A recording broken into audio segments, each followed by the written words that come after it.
Right now, you believe you are seeing reality. You are not. What arrives at your eyes is not a photograph of the world. It is fragmented, blurry at the edges, distorted by imperfect lenses, and, most strikingly, upside down. The image projected onto your retina bears almost no resemblance to the crisp, stable, full-color world you believe you are experiencing. Somewhere between the eye and consciousness, something intervenes. Something edits. Consider the blind spot. At the back of each eye lies a small region where the optic nerve exits, a patch with no photoreceptors at all.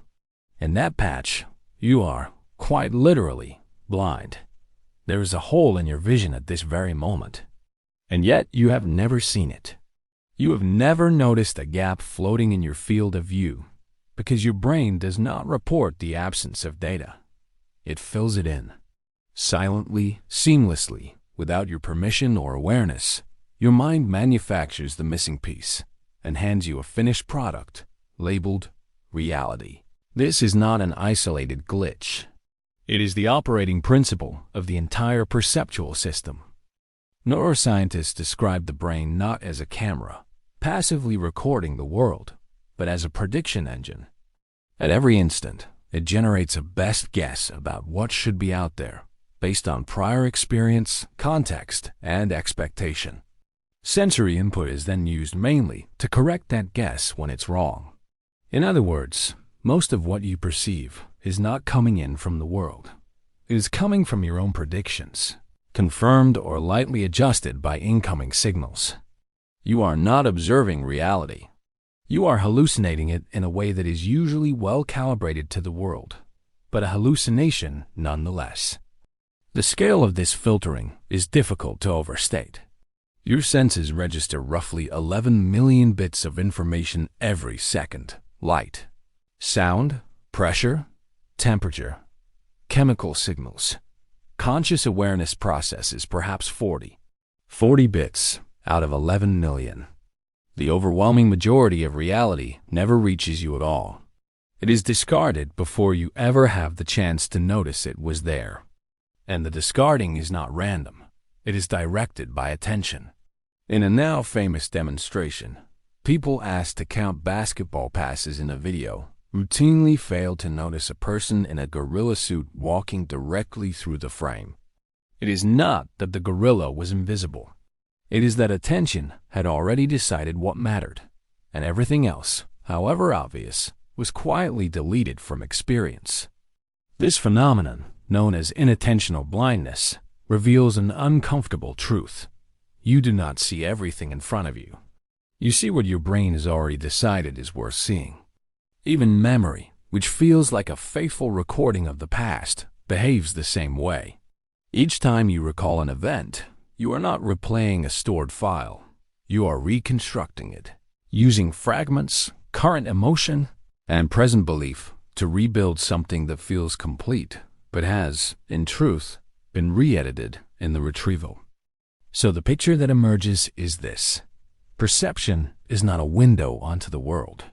It is a construction, assembled from prediction, filtered by attention, and finished by memory, all before you ever have the chance to call it seeing, which raises a far more consequential question than any illusion or optical trick. If the brain is already editing your reality without asking your permission, quietly filling gaps, discarding data, reconstructing memory to fit a narrative, then what does this mean for the reality you believe is limiting you? The fear you feel certain is justified. The failure you're convinced defines you. The circumstance you call just the way things are. Is that reality, or is that simply the version your brain chose to build? If the brain edits reality without asking permission, then the next question isn't philosophical. It's personal. Who is doing the editing in your life right now? And can you take the pen? Here is the deeper implication most people miss.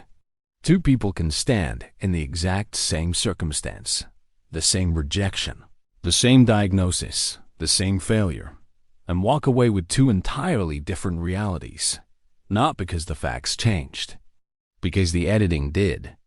One brain files the event under confirmation that I am not enough.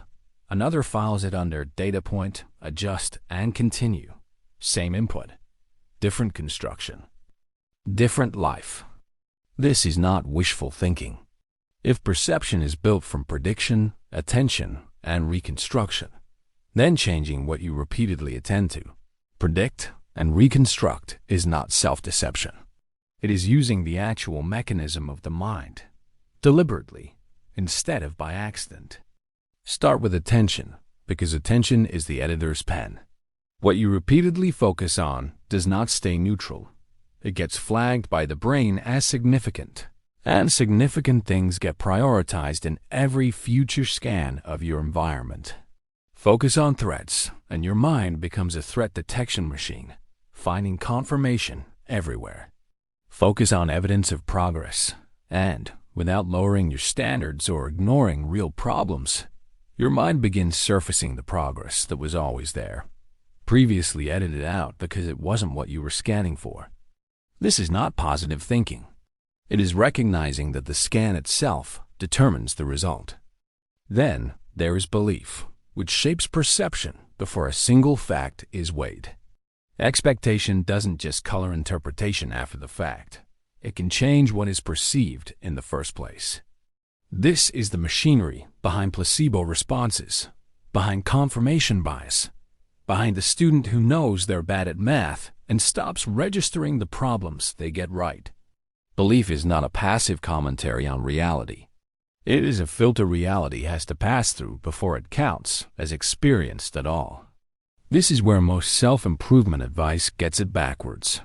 It tells you to see reality as it truly is, as though there was some raw, unedited version waiting underneath, if only you tried hard enough to access it. There is no unedited version. The editing is not a flaw to be removed. It is the architecture of a functioning mind. The real work is not stripping away the edit. It's directing it.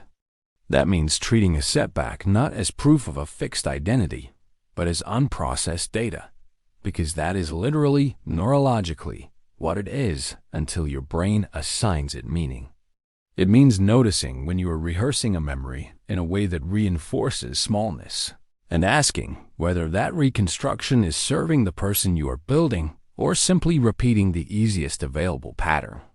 It means understanding that changing your interpretation of your life is not lying to yourself. It is participating consciously in a process that was always going to happen with or without your input. You were never a camera, passively recording an untouched world. You never had access to raw reality to begin with. No one does. You have always been the editor. The only variable is whether the edit happens on autopilot, shaped by old fear and old habit, or whether you take deliberate control of what gets attention, what gets believed, and what gets carried forward as true. That is not a small distinction. It may be the entire distinction between the life you feel stuck in and the one you're capable of building. So before you close this video, ask yourself honestly, the story you've been telling about your limits, your past, your worth, is that reality? Or is it simply the edit you've been running on repeat, never once questioning who was holding the pen?